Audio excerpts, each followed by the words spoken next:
गोरखपुर के सभी नागरिक बंधुओं बहनों और ट्रेड फेयर में आए हुए प्रदेश भर के अलग अलग जनपदों के सभी युवा उद्यमी और महिला समूह से जुड़े हुए सभी बहनें और उपस्थित महानुभाव, दीपावली के पहले जब बाजार में चहल पहल है और पर्व और त्योहारों के पहले हर एक भारतीय के मन में यह भाव रहता है कि वह कुछ खरीद फरोख्त करेगा,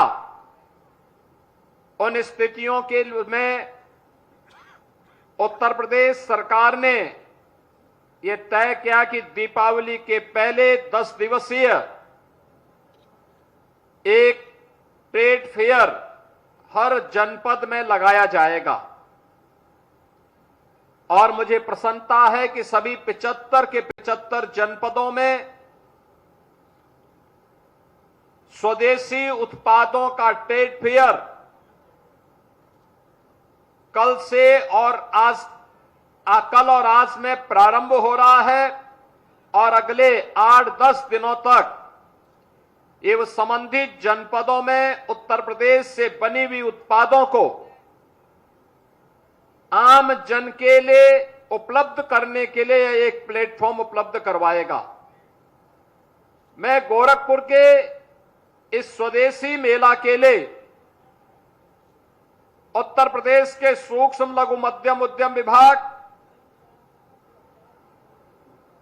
को हृदय से धन्यवाद देते हुए जितने भी उद्यमी यहां पर आए हैं, महिला समूह से जुड़ी हुई बहनें यहां पर आई हैं, इन सब का मैं हृदय से अभिनंदन करता हूं।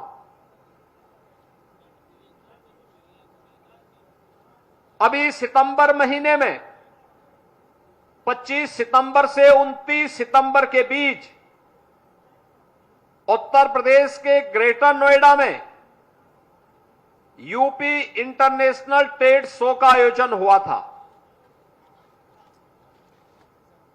UP international trade show Uttar Pradesh के अंदर बने हुए उत्पादों को एक प्लेटफॉर्म प्राप्त हुआ है, जहां पर एक मंच के नीचे, एक छत के नीचे विदेश से आने वाले लोगों के द्वारा यहां के उत्पाद को खरीदा जाता है, उसके ऑर्डर दिए जाते हैं और बड़े पैमाने पर उत्तर प्रदेश के उद्यमी और व्यापारियों के द्वारा बनाए गए उत्पाद आज दुनिया के मार्केट में पहुंच रहे हैं। मुझे बताते हुए प्रसन्नता है कि इस बार के ट्रेड फेयर में उत्तर प्रदेश के अंदर के 2250 से अधिक हमारे उद्यमियों ने अपने प्रोडक्ट को वहां पर शोकेसिंग किया था। 500 से अधिक फॉरेन बायर्स वहां उपस्थित हुए थे और उनकी जो बिक्री हुई थी, जो यहां के उद्यमी थे, 5 दिन के ट्रेड फेयर में 11,200 करोड़ रुपए से अधिक का सामान उनका बिका है वहां पर। आप अनुमान करिए 11,200 करोड़। ये आज एक नए उत्तर प्रदेश की वह तस्वीर है जो उत्तर प्रदेश को आज बीमारू से एक नया उद्यम प्रदेश के रूप में प्रस्तुत कर रहा है। ये उद्यम का मतलब उद्योग लगेंगे तो नौजवानों को रोजगार भी मिलेगा, उद्यम लगेंगे तो उसके लिए कनेक्टिविटी होगी, तो विकास उस मार्ग से केवल उद्योग जगत से जुड़े हुए लोग नहीं जाएंगे, आम जन भी जाएगा, हर एक व्यक्ति को सुविधा प्राप्त होगी। उद्यम लगेंगे तो उनके साथ तकनीक भी आएगी, उस तकनीक के लिए स्थानीय स्तर पर सर्विस सेंटर भी स्थापित होंगे लोगों को अपने आप को प्रस्तुत करने का एक अवसर भी प्राप्त होगा। और यही कुछ तो आज उत्तर प्रदेश के अंदर प्रधानमंत्री मोदी जी के मार्गदर्शन में पिछले 8.5 वर्ष के अंदर यही प्रगति आज उत्तर प्रदेश को बीमारू राज्य से उठा करके देश की अर्थव्यवस्था के रूप में, ग्रोथ इंजन के रूप में प्रस्तुत होने वाले उत्तर प्रदेश की हम सबको देखने को मिल रही है।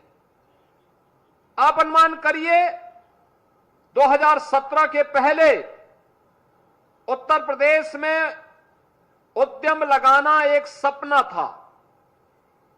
जो उद्योग पहले से थे या जिन व्यापारियों के द्वारा यहां व्यापार किया जाता था, उनकी मजबूरी हो गई थी। अन्यथा जो अराजकता थी, उस अराजकता में लोग उत्तर प्रदेश से भागने की फिराक में ज्यादा रहते थे। लेकिन उत्तर प्रदेश में सुरक्षा का वातावरण जो दिया गया, प्रदेश सरकार की जीरो टॉलरेंस की नीति के तहत जो कार्यक्रम आगे बढ़े, उसका परिणाम है कि सुरक्षा का माहौल मिला। सरकार ने नियमों में शिथिलता की, सरलीकरण किया, ईज ऑफ डूइंग बिजनेस को बेहतर किया।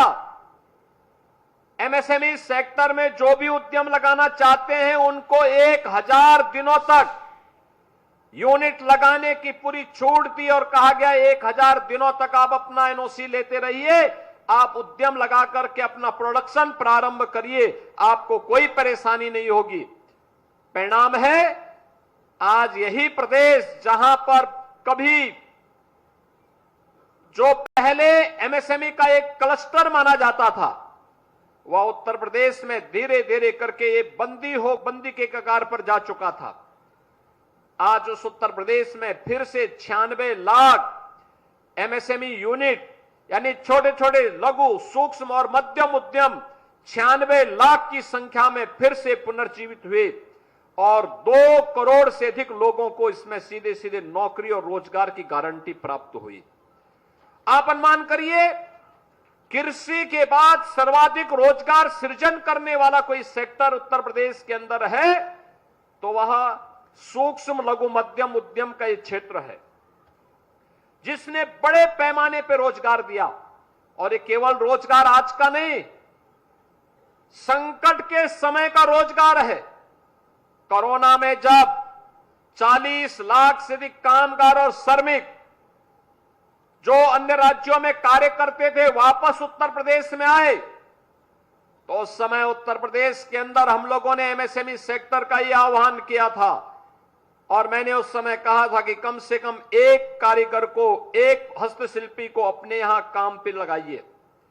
और मैं धन्यवाद दूंगा एमएसएमई यूनिट का, उन्होंने उस समय जहां भी कोई काम मांगने के लिए गया उन्होंने उसे रखा और परिणाम था उत्तर प्रदेश का 40 लाख कारीगर और जो भी नौजवान था वह उत्तर प्रदेश के अंदर ही काम पाने में उसे सफलता प्राप्त हुई।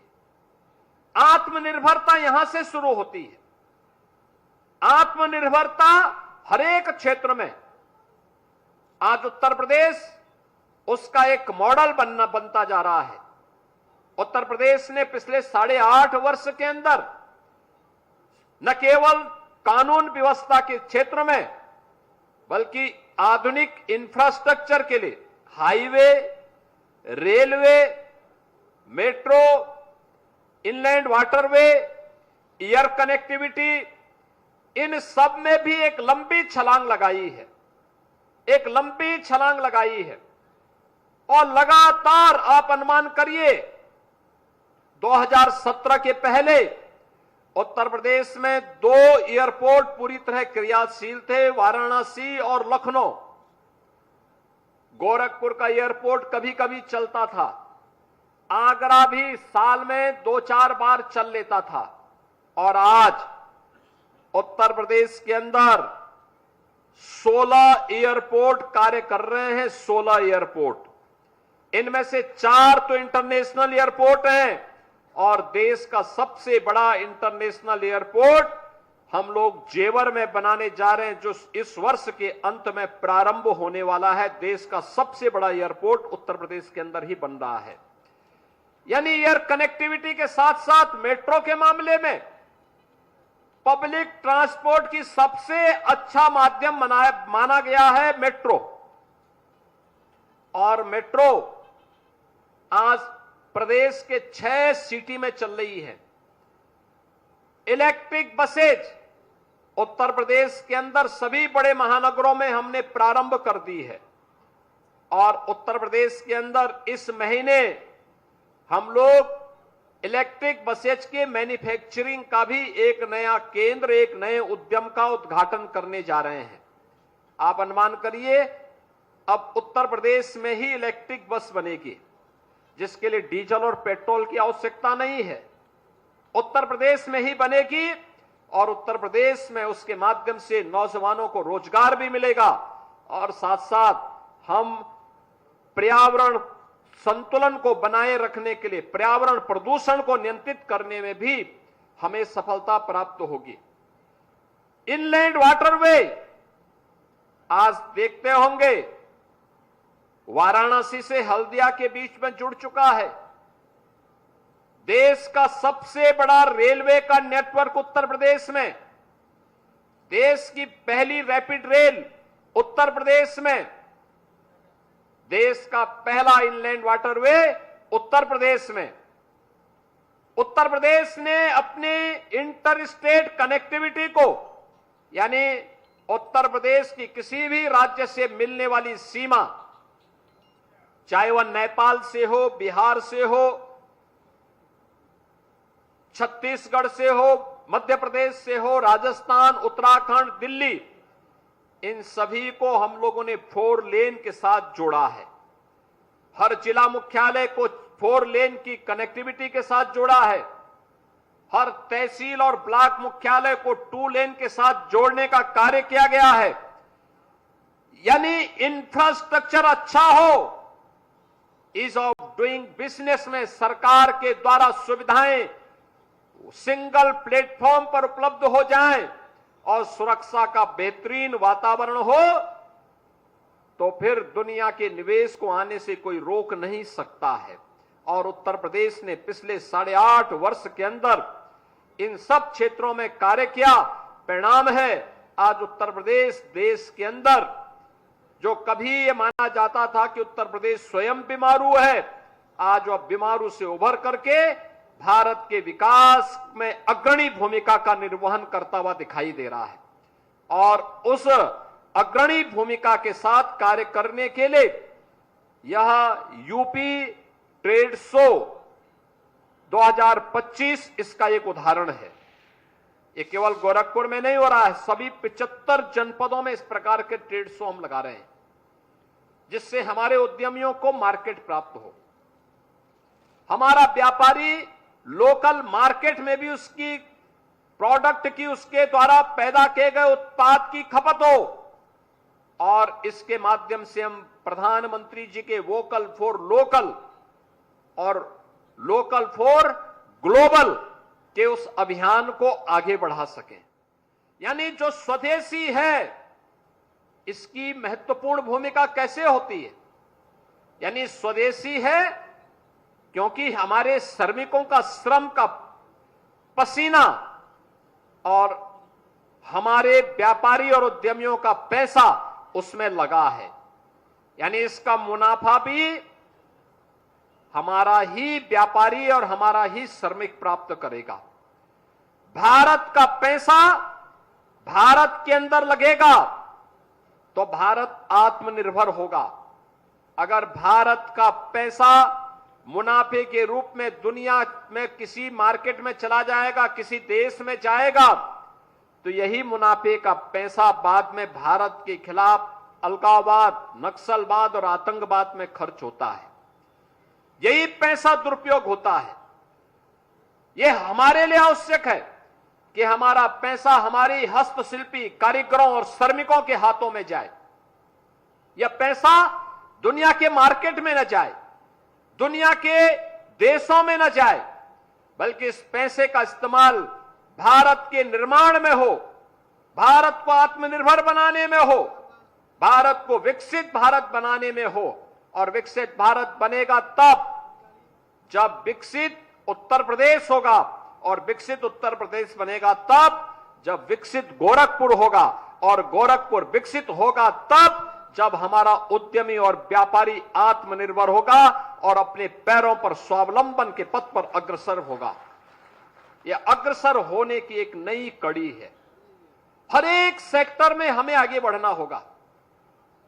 यह स्थानीय उत्पाद को एक प्लेटफॉर्म देने का नया प्रयास। और दीपावली के समय हर व्यक्ति कुछ न कुछ खरीदता है। अब गोरखपुर में आप देखिए, दीपावली के अवसर पर हर हिंदू परिवार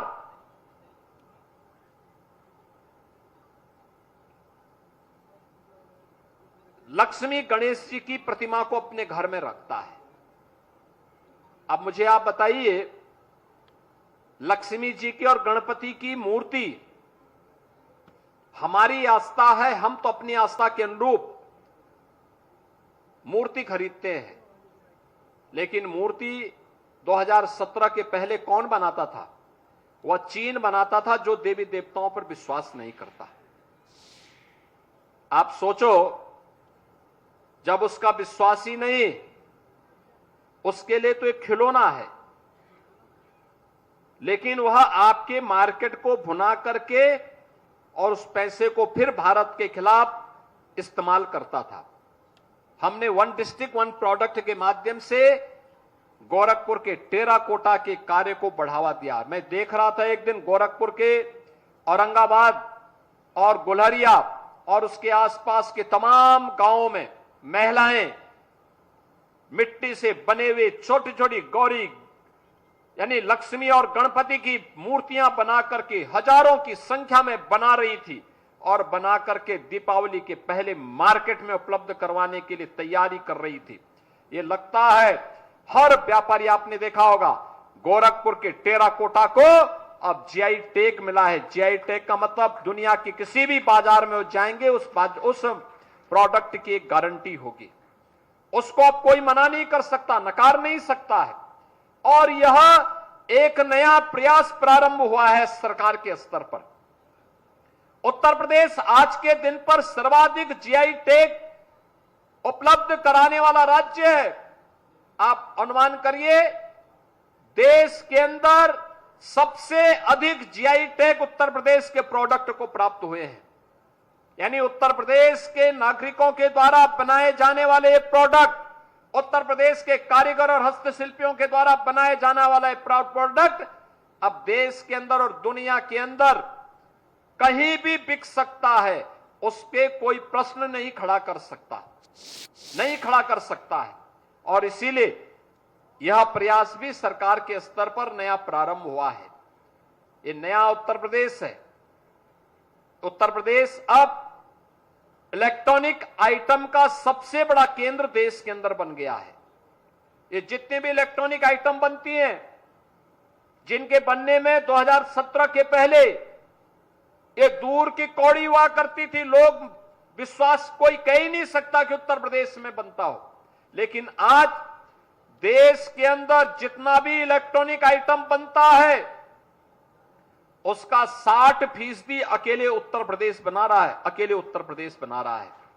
और दुनिया के अंदर भारत का जो एक्सपोर्ट होता है उसमें भी मोबाइल फोन बनाने में उत्तर प्रदेश आज के दिन पे 2 लाख करोड़ रुपए से अधिक का केवल मोबाइल फोन और इलेक्ट्रॉनिक आइटम उत्तर प्रदेश से एक्सपोर्ट कर रहा है।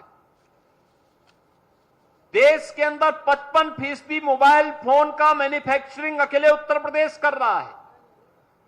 यानी उत्तर प्रदेश में ये सब मैन्युफैक्चरिंग होने का मतलब उत्तर प्रदेश के युवाओं को जॉब की गारंटी, नौकरी की गारंटी उपलब्ध होना। और नौकरी की इस गारंटी के साथ मार्केट में हमारा प्रयास होना चाहिए। जीएसटी रिफॉर्म के बाद मार्केट में जो चहल पहल है, इस चहल पहल के माध्यम से हमें उत्तर प्रदेश के उत्पाद की ब्रांडिंग करनी चाहिए। उसको आगे बढ़ाने के लिए एक नया प्लेटफॉर्म उपलब्ध करवाना चाहिए। और ये स्वदेशी मेला उसका एक माध्यम बन रहा है। मैं आप सबसे अपील करूंगा, गोरखपुर वासियों से और प्रदेशवासियों से अपील करूंगा कि दीपावली के अवसर पर जो भी खरीदें स्वदेशी खरीदें, जिसमें भारत के श्रमिकों का, भारत के उद्यमियों का, भारत के व्यापारियों का, भारत के हस्तशिल्पियों का पैसा लगा हो, उनकी कारीगरी लगी हो, उनकी मेहनत लगी हो, उसी को आप क्रय करिए। उन युवाओं के पास आपका पैसा जाना चाहिए जो युवा मेहनत करके घर की सजावट की लड़ियां तैयार कर रहे हैं। उन नौजवानों के हाथों में आपका पैसा जाना चाहिए जो अपनी कारीगरी के माध्यम से भारत के उद्यम को एक नई पहचान दे रहे हैं। आपका पैसा उन हस्तशिल्पियों के पास जाना चाहिए जो हस्तशिल्पी अपनी मेहनत से, अपनी ऊर्जा से लगातार प्रयास कर रहे हैं। और एक तरफ एक प्लेटफॉर्म आपको उपलब्ध कराया है स्वदेशी मेले के माध्यम से। 120 से अधिक स्टॉल लगे हैं इस पूरे मेले में। इससे भी बड़ा होगा भी तो एक प्रयास है, आने वाले समय में इससे भी बड़ा प्लेटफॉर्म हम इसके लिए उपलब्ध करवाने जा रहे हैं। और दूसरी तरफ सरकार के द्वारा चलाए जाने वाले कार्यक्रम, आपने देखा होगा इस मंच पर 2 लोग आए थे। एक कैंपियरगंज का एक नौजवान यादव लड़का आया था। मुख्यमंत्री युवा उद्यमी स्कीम के माध्यम से 5 लाख रुपए का लोन उन्हें स्वीकृत हुआ। लोन ब्याज मुक्त है और गारंटी मुक्त भी। 10% का मार्जिन मनी भी है। जितना पैसा वो लगाएगा उसमें 10% सरकार उसे उपलब्ध करवाई है। और ये मार्जिन मनी उपलब्ध करवाने के बाद उसने गाय की गोबर से बने हुए उत्पाद को आगे बढ़ाने का काम किया। उससे धूप बनाई, उसी से वह दिया भी बना रहा है, उसी से वह तमाम प्रकार के अन्य प्रोडक्ट बना रहा है। और मुझे लगता है कोई भी हिंदू परिवार ऐसा नहीं होगा जो दीपावली के अवसर पर गौरी और लक्ष्मी की पूजा न करता हो, उसके दीप न जलाता हो। गाय के गोबर का दीप जलेगा तो साक्षात मां लक्ष्मी का वास तो गाय के गोबर में ही माना जाता है। तो मां लक्ष्मी स्वयं ही वहां पर उसके घर में विराज जाएगी।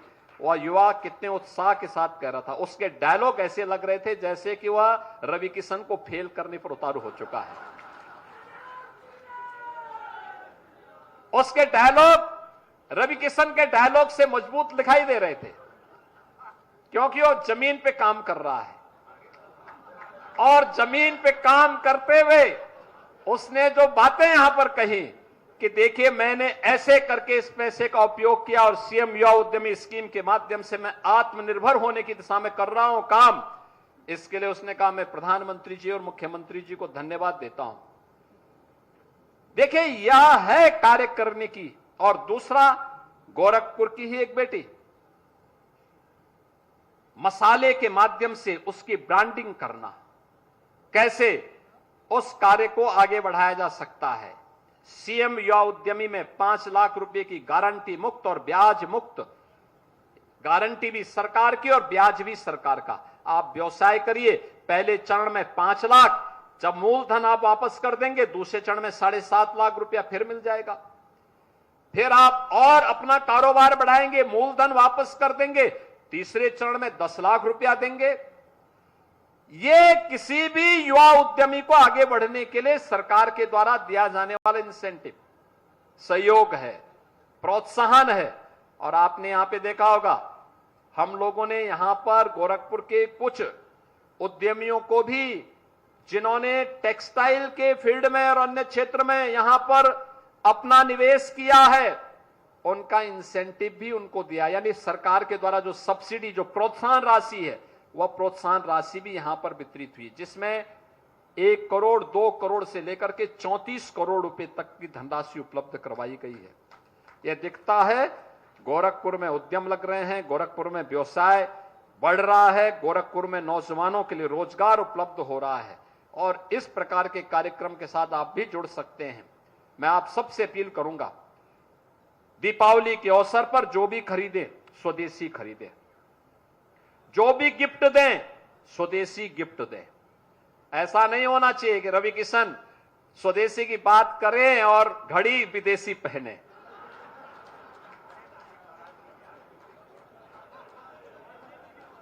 लेकिन ये चीजें मैंने उनको कहा है कि भाई देखो, जो बोलना है वही करो और जितना करना है उतना ही बोलो।